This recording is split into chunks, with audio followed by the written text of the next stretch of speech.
Неделова излезе од печат книгата на сепаратни научни размислувања на Румен Земон, Петар Атанасов, Сефер Тахири, Ана Чупевска и господинот Мустафа Ибрахими. Во ово издание на Тренинг мој соговорник е Ана Чупевска, која е и уредник на книгата Помеѓу поделено и едно општество. Професор Чупевска, на стартот, докаде сме со процесот на едно општество за сите? Па процесот на едно општество за сите изискува континуирана заложба тоа така да биде изградено. Значи тој концепт не може да има некоја крајна одредница, туку е нешто што го бара самата демократија во смисла на континуирано демократизирање на нашето општество, што значи дека сега се поставени темелите преку стратегијата за едно општество за сите, интеркултурализам, но таа треба да биде во континуитет надоградувана заради во согласно со актуелните предизвици со кои што ќе се соочува нашето општество, како и секое друго современо општество. Зошто има се уште се соочуваме поточно со поделеност во општественото ткиво? Па меѓу другото, тоа е заради нееманципираноста на некои од политичките елити, кои што се уште на репертоарот ја нудат само исклучиво етнонационалистичката агенда за да регрутираат што повеќе гласови, но добро е тоа што во изминатиот период ние видовме еден партиски субјект кој успеа да направи коалицијата Можеме пред се, мислам, и СДСМ како водечка тука во таа иницијатива, каде што успеа да зачини како партија и припадници на немнозинските народи во Македонија, односно на другите заедници, преку омасовување, например, на албанското членство, власи, роми и така натаму, значи покажа еден степен на културна разновидност внатре во партијата и на демократичност, која што не даде поттик само на партијата, тоа даде нов импулс, тоа е нова инстанца во политичката култура на Македонија. Професорке, зошто се уште сме далеку од општествена интеграција? Зошто пред се при поставувањето или избирањето на кадровските решенија се тргнува со етничкиот предзнак, директор, албанец, цариник, ром, председател, македонец? Видете, има тука две компоненти во однос на таа регрутација и ситуирање на кадровските решенија во власта, независно на кое ниво е тоа.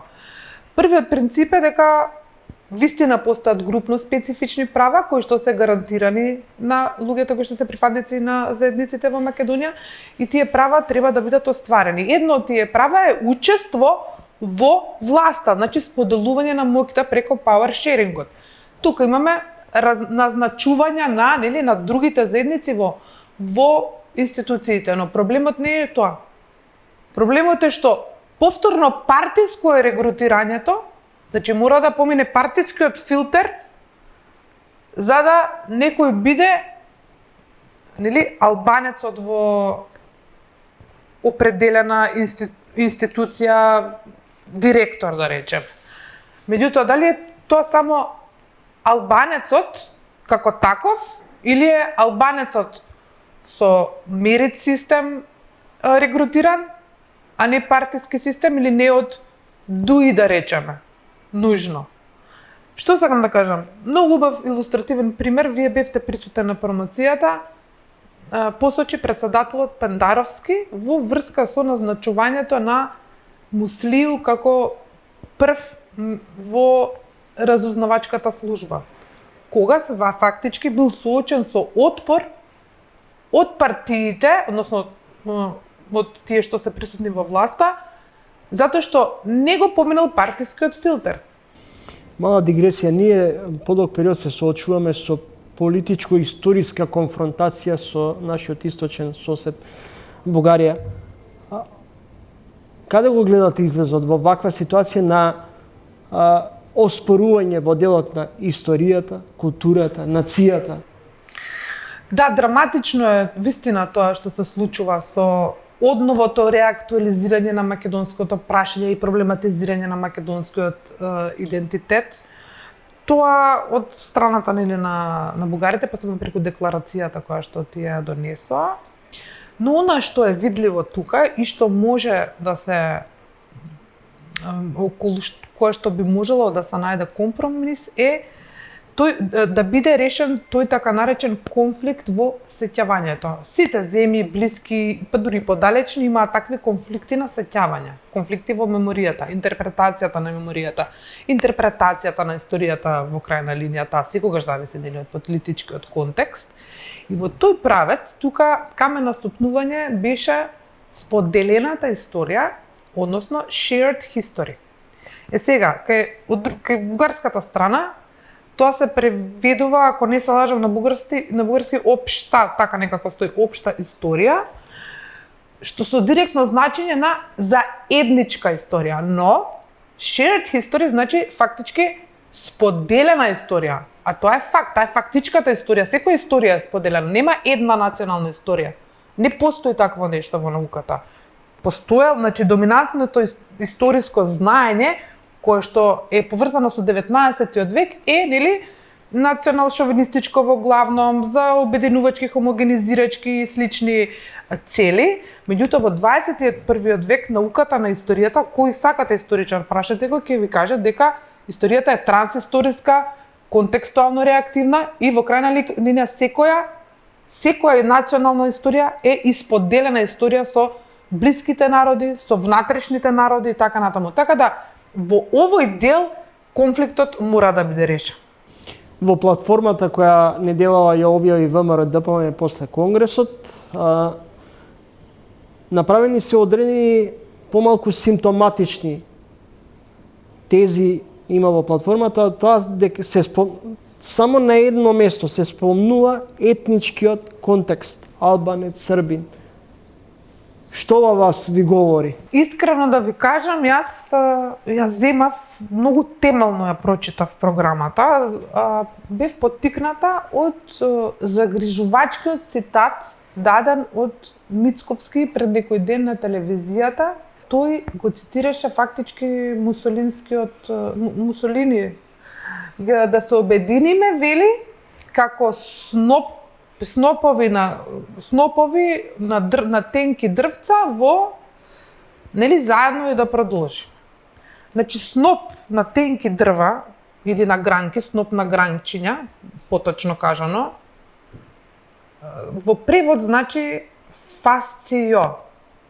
Секој студент на политички науки, првата реченица што ја учи на темата фашизам, знае дека фасцијо значи обединет сноп на тенки гранки. Значи тоа е Мусолиниевата референца. Јас се загрижив кога тоа го слушав, вистина се загрижив. Не можам да поверувам дека во 21-виот век толку отворено се референцира на една травматска, цивилизацијски травматска секвенца. И од поттикната од тоа, од фасцио и снопот на гранките обединети заедно, реков, чекајте да видам да отворам програмата. Ја отворив програмата и многу ми е жал што забележувам дека таа е исклучително етноцентрична. Таа се обраќа, значи, како да постои само за македонците, како да други народи не живеат во земјава. Баш го пред да дојдам во емисијава, баш тоа сакав да го адресирам, го сликнав, би сакала да го прочитам тоа. Тој загрижувачки за мене. Можда не, можда треба они да го дообјаснат тоа што значи. Они велат дека во програмата дека ќе се формира експертска група со задача да ги посочи сите евентирани слабости, проблематични, неконзистентни, неприменливи одредби од уставот и да подготви нови модерни предлог-уставни решенија во согласност со европските вредности и стандарди. До тука е окей, но што всушност таа експертска група треба да прави?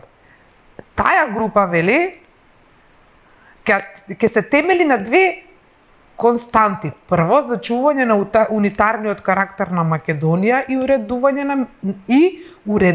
на меѓуетничките односи според принципот на единствена македонска нација, а по примерите на Франција, Шпанија, САД, Грција и слично. Од моето скромно знаење со специјалност мултикултурализам, групно специфични права, длабоко поделени општество и слично, ова личи на примена на радикално републиканско решение, кое што е чиста спротивност на мултикултурните, нели, социјални факти во кои што сме ние, нели, во кои што ние живееме. Што значи тоа?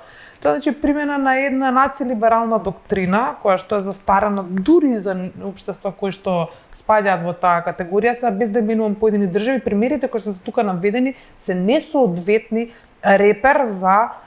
Што значи тоа? Веднаш да прашам, што значи тоа? Некој треба да објасни. Дали тоа значи укинување на групно специфичните права, укинување на рамковен договор, враќање наназад на уставот од 91-а? Што значи тоа единствена македонска нација, мора тоа некој да го објасни? Дали во оваа програма на ВМРО ДПМН повторно се подгрева меѓу редови, се подгреваат и меѓуетничките односи? Па не се подгреваат, значи во програмата јас не најдов, морам да кажам, не најдов на некои фобични спрема посебни народи, него бите туку етноцентрична само на се однесува на македонците, ту и тама спомнато нешто за етници, други за етници кај културата. Меѓутоа, јадровитиот аспект на програмата е македоноцентрична, етноцентрична, значи на македонците, или на пример уште еден во еден дел не ми е сликан тој, вели за национални установи или установи како ги именуваат од посебен национален интерес, се установи, на пример, установи што се занимаваат со македонскиот јазик, македонската култура, значи повторно само нешто што е поврзано со македонската етничка група. И тие треба да добијат статус на национални установи од посебен интерес. Па зарем не е националност, не би било добра национална установа од посебен интерес, исто да речеме Институтот за албански јазик. Зашто само Институтот за македонскиот јазик? Зашто не е институт да има и за влашки јазик, па и тој да биде од национално значење? Ме разбирате, етноцентрична е програмата во корис на македонското население. Се игнорира фактот дека тука други култури живеат.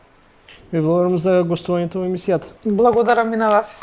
Поштовани гледачи, тоа беше професорката од Правниот факултет Ана Чупевска, која е приредувач на научната книга Помеѓу едно и поделено општество.